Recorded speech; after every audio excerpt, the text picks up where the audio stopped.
অবশ্যই শেখ হাসিনার বিচার চাই। শেখ হাসিনার বিচার চাই।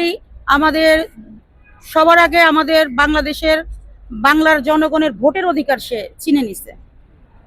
তারপরে হচ্ছে সে স্বৈরাচারী কাণ্ডকলাপ, তার প্রতিটা জিনিসের দাম বৃদ্ধি করা, প্রতিটা জায়গায় তার লোকজনের চাঁদাবাজি, অরাজকতা সৃষ্টি করা, মানুষের পরে হামলা করা, তারপরে হচ্ছে তাদের দল যে না করছে তাকে নির্যাতন করা, তাকে দেশ ছাড়া করা, তাকে জেলে পাঠানো, গুম খুন তো আছেই।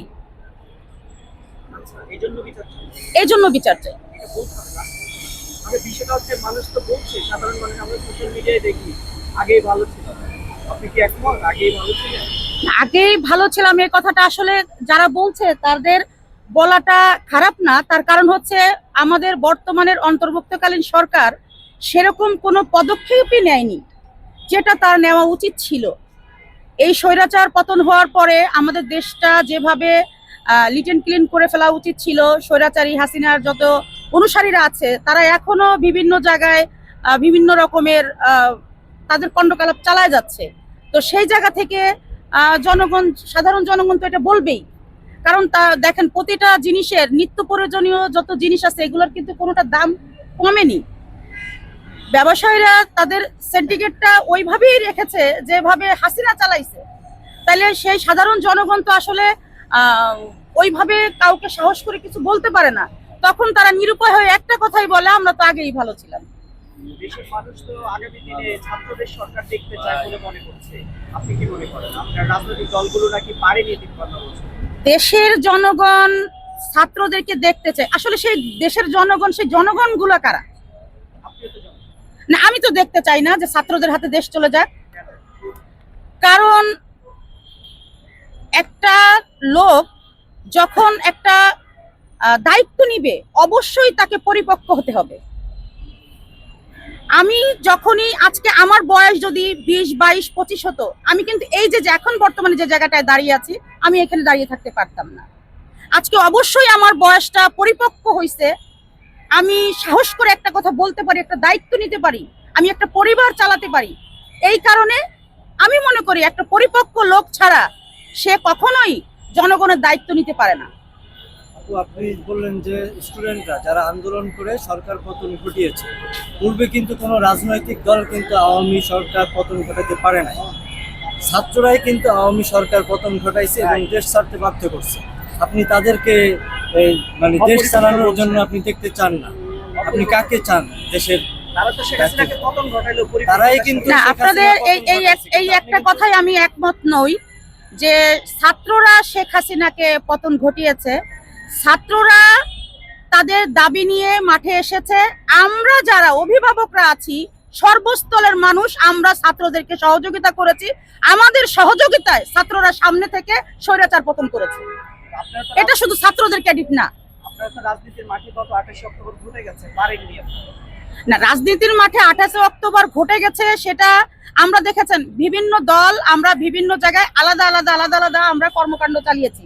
আমরা হাসিনা সরকারের পতনের জন্য আমরা সেখানে প্রতিবাদ জানিয়েছি। যখন দেখছি যে না, আমাদের আলাদা থাকলে চলবে না, আমাদের সর্বস্তরের মানুষকে এক হতে হবে, এক হয়ে আমাদের হাসিনার বিরুদ্ধে যুদ্ধ ঘোষণা করতে হবে, তখন যখন ছাত্ররা যখন মাঠে নেমেছে, তাদের ভিতরে তো আমাদের সন্তানরাও ছিল, আমাদের ভাই ছিল, আমাদের বোন ছিল। শুধু ছাত্ররা বলতে কি বোঝায়? সেখানে আপনারও ভাই থাকতে পারে, আপনারও বোন থাকতে পারে, আপনার ভাগ্নে থাকতে পারে। তো সেই ক্ষেত্রে আমি বলি সর্বস্তরের মানুষের একতা ঘোষণা করে স্বৈরাচার পতন করছে। আচ্ছা, আপনাকে একটু এলডিপি নিয়ে আমি দুইটা প্রশ্ন করতে চাই। আপনাদের এলডিপি হচ্ছে আপনাদের কোথায় কোথায় নিবন্ধনকৃত করা আছে, আর হচ্ছে যদি আপনাদের নিবন্ধনকৃত যদি থেকে থাকে তাহলে আপনারা আগামী নির্বাচনে অংশগ্রহণ করবেন কিনা? অবশ্যই আমরা আগামী নির্বাচনে অংশগ্রহণ করব। কারণ নিবন্ধিত আমাদের বাংলাদেশ এলডিপি তো নতুন দল। তারপরে নতুন দল বলতে যে একেবারে নতুন তা না, আমরা তো দীর্ঘ 16 বছর আমরা রাজপথে আছি। আর আমরা তো অবশ্যই অংশগ্রহণ করব নির্বাচনে। আমরা তো রাজপথে শুরু থেকে আছি। মানে নিবন্ধন কি পেয়েছেন কিনা আপনারা? দলের নিবন্ধন আমাদের হাইকোর্টে রিট করা হয়েছে। আমাদের নিবন্ধনটা হাসিনা অফ করে রেখেছিল। শুধু আমাদের বললে ভুল হবে, বাংলাদেশে অনেকগুলো দল তাদের নিবন্ধন দেয়নি, তাদের নিবন্ধন বন্ধ করে এখন যদি আবার নতুন করে আপনারা রিট করছে। নিবন্ধন পান তাহলে আপনারা হচ্ছে নির্বাচনে অংশগ্রহণ করবেন। নিবন্ধন পেলে নির্বাচনে অংশগ্রহণ তো অবশ্যই করব। আমরা তো বিএনপির সঙ্গে জোট, আমরা তো নির্বাচনে অংশগ্রহণ করব।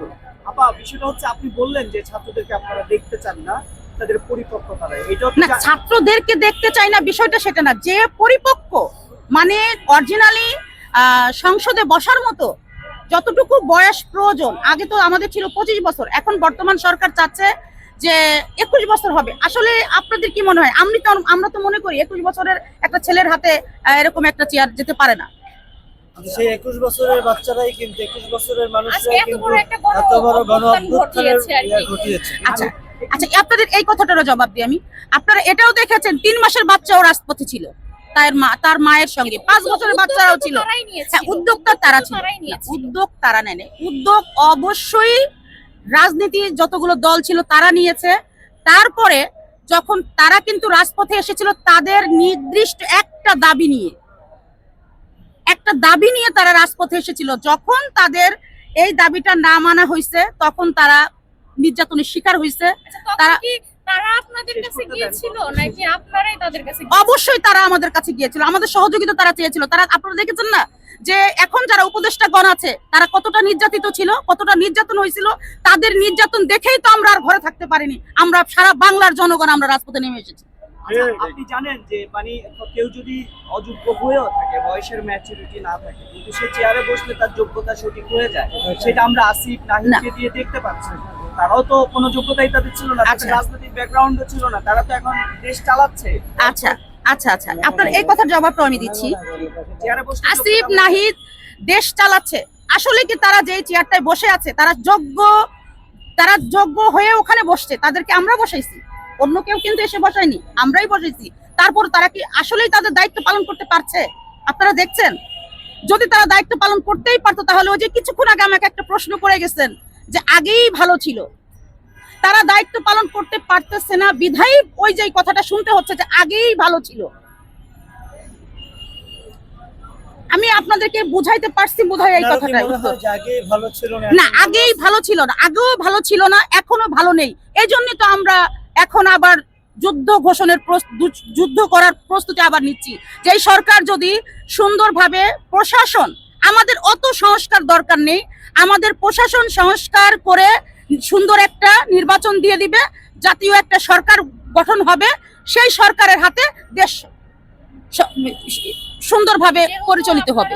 বিএনপির সাথে হচ্ছে আপনাদের জি, বিএনপি আমরা জোট। তো যদি জনগণের ভোটে যদি বিএনপি আসে জি। তাহলে কি আপনার কাছে কি মানে মনে হচ্ছে যে হচ্ছে আগে এই যে এখন আপনি একটা প্রশ্ন বললেন যে আগেও ভালো ছিলাম না এখনো ভালো নাই, জি। তো বিএনপি যদি ক্ষমতায় আসে তাহলে কি জনগণ কি আদৌ কি ভালো থাকবে, এরকম কি কোনো আশা আমরা আছে আপনাদের সর্বটাইম কাছে? চেষ্টা করব জনগণকে খুশি রাখার জন্য, জনগণের চাহিদা অনুযায়ী আমরা সর্বটাইম চেষ্টা করব কাজ করার জন্য।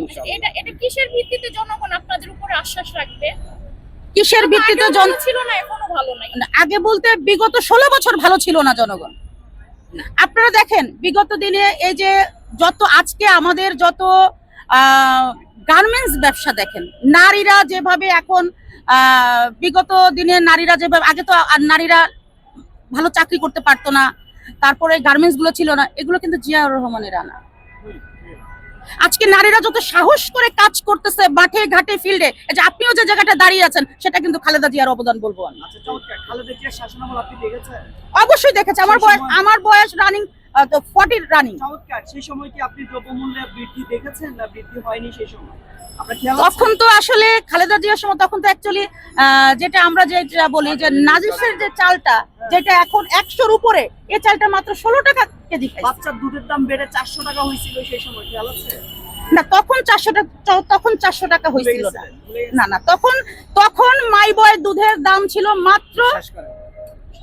250 টাকা। আপনি ভালো করে ঘেটে দেখেন। আচ্ছা আপু, লাস্ট আমার একটা প্রশ্ন, মানে এটা হচ্ছে একদম লাস্ট। জি। এখন বিএনপির জন্য বিএনপি তো হচ্ছে জনগণের ভোটে তো আসবে, আপনাদের হচ্ছে এটা মানে আপনাদের চিন্তা ভাবনা হচ্ছে বিএনপি জনগণের ভোটে আসবে। জি। এখন জনগণের জন্য আপনাদের নতুন কি বার্তা থাকবে? একটু বার্তাটা একটু যদি নতুন বলতেন। কি বার্তা থাকবে জনগণের জন্য? জনগণের জন্য এটাই বার্তা থাকবে যে জনগণ আমাদেরকে যদি ভোট দিয়ে নির্বাচিত করে, আমাদের বেগম জিয়া ক্ষমতায় আসলে অবশ্যই এখন যেই বৈষম্যটা চলছে সর্বপ্রথম আমাদের সেই বৈষম্যটা দূর হবে। আপা, বিষয়টা মানে হচ্ছে, আপনি বলতে আপনি চাচ্ছেন বলতে যে চাচ্ছেন- বিএনপি ক্ষমতায় আসলে দেশটা সুন্দরভাবে সংস্কার হবে, তাই তো? জি, আমাদের সর্বপ্রথম দেশে বৈষম্যটা থাকবে না।